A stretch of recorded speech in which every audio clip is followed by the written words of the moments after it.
62 yards and 14 for another touchdown, 43 and 8 for a field goal that cut it to, as you said, 23-20 against the Buffalo. Again, Knox dropped a touchdown pass that hit him in both hands, or it would have been a little worse. You know, was good in the pocket when he needed to escape. And then some of the action game when they were playing too high and matching coverage, either finding Q or finding guys underneath to keep the sticks efficient, was really a positive for him. I thought he felt, very comfortable throughout the game.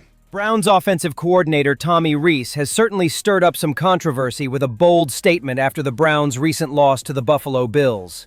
Reese claimed that Shedeur Sanders, the Browns quarterback, was better than Josh Allen during that particular game. His comments didn't just create a stir among fans and pundits, but they raised the stakes for what could be a significant shift in the Browns' quarterback situation moving forward. Reese was adamant that Sanders is not only a key piece of the future, but that he has the talent to lead the team for years to come. While such a statement may initially seem outlandish given the pedigree of Josh Allen as one of the top quarterbacks in the NFL, let's take a step back and look at the performance on the field. This wasn't just another game. Sanders and Allen were both playing at the peak of their abilities. And when you break down the numbers, it's hard to ignore the fact that Shedeur Sanders had an impressive outing, one that left many questioning whether Reese's claim might hold more weight than initially believed. In analyzing the game, we can clearly see why Tommy Reese believes in Sanders. The Browns may have lost the game, but Sanders' individual performance could be classified as nothing short of extraordinary, especially when you compare it to Josh Allen's play on the field that day. Reese isn't just basing his confidence in Sanders off of a hunch. He's seen the numbers and has been watching closely as Sanders continues to grow into his role as the Browns' quarterback. To begin with, let's dive into the statistics from the game. While many will focus on the outcome of the game itself, it's the individual performances that often go unnoticed. The stats show that Sanders had a better completion percentage, a higher number of passing yards, and a better efficiency rating than Allen. Sanders completed 20 of his 29 passing attempts, posting a completion rate of 69.0%.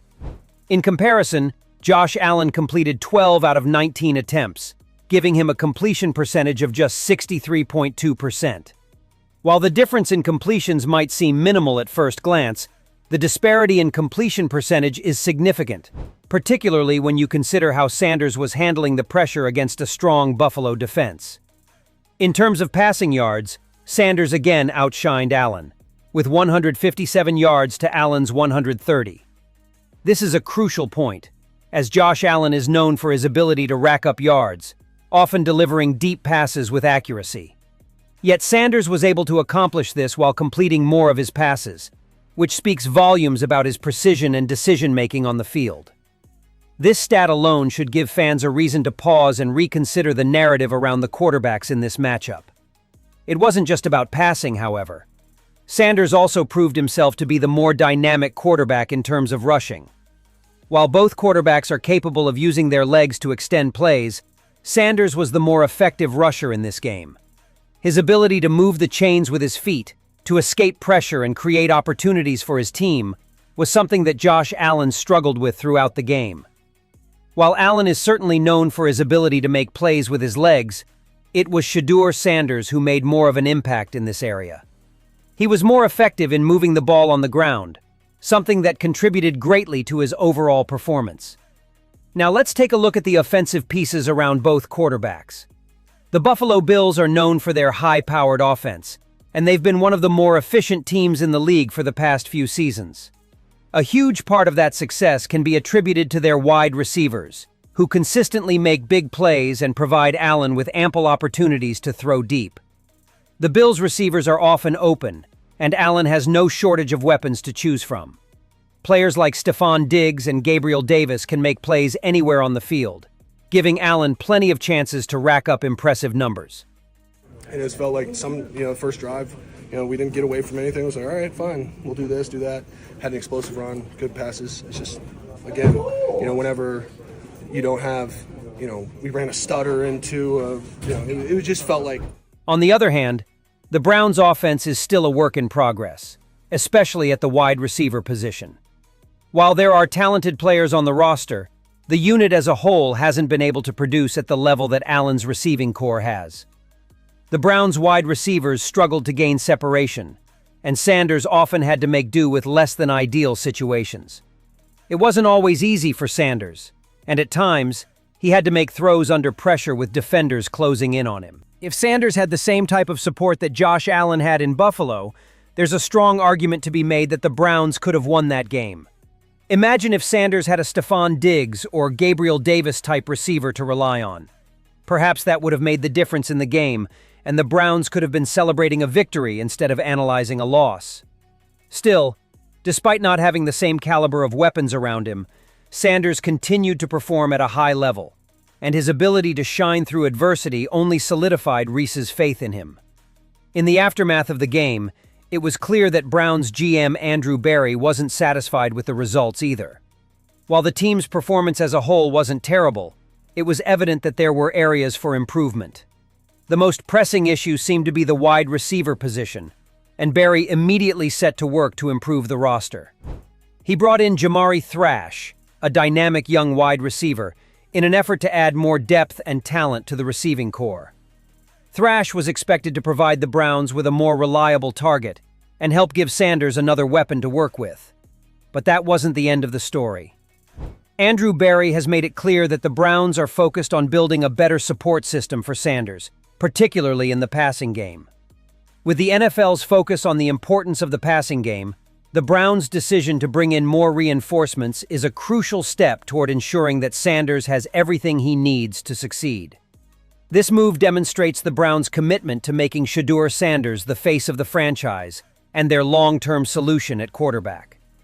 Tommy Reese's bold statement about Shedeur Sanders being better than Josh Allen may have raised some eyebrows, but when you look at the facts, it's hard to ignore the truth behind it. Sanders may not have the same level of support as Allen, but his individual performance in the game against Buffalo was commendable. He showed that he has the potential to be a top-tier quarterback in the NFL. His accuracy, his poise under pressure, and his ability to make plays in multiple phases of the game are all qualities that make him a standout. While Josh Allen's resume speaks for itself, and he's proven himself to be one of the best quarterbacks in the league, Shedeur Sanders has already shown that he can compete at a high level. It's clear that the Browns are building around him, and with more pieces coming in, the future looks bright for Sanders and the team. Tommy Reese's confidence in his quarterback is not unfounded. The statement he made about Sanders being better than Allen isn't just based on one game. It's an endorsement of the young quarterback's talent and his potential to lead the Browns into the future. In the end, the game against the Buffalo Bills may not have ended in a victory for the Browns, but it was a turning point for Shedeur Sanders. He showed that he could hang with the best, and as he continues to develop and gain more experience, there's no telling how far he can take the Browns. With Reese's support, GM Andrew Berry's plans for improvement, and the right reinforcements on the way, Shedeur Sanders may just be the future of the Cleveland Browns. What do you think, though? Do you agree with Tommy Reese's bold claim that Shedeur Sanders was better than Josh Allen in this game? Is it possible that with better support around him, Sanders could have led the Browns to victory? How do you feel about the Browns' decision to build around Sanders as their future quarterback? Do you think he has the potential to develop into one of the league's top QBs? Or is it too early to make that call? Let me know your thoughts in the comments. I'd love to hear what you think about Sanders' performance and the future of the Browns.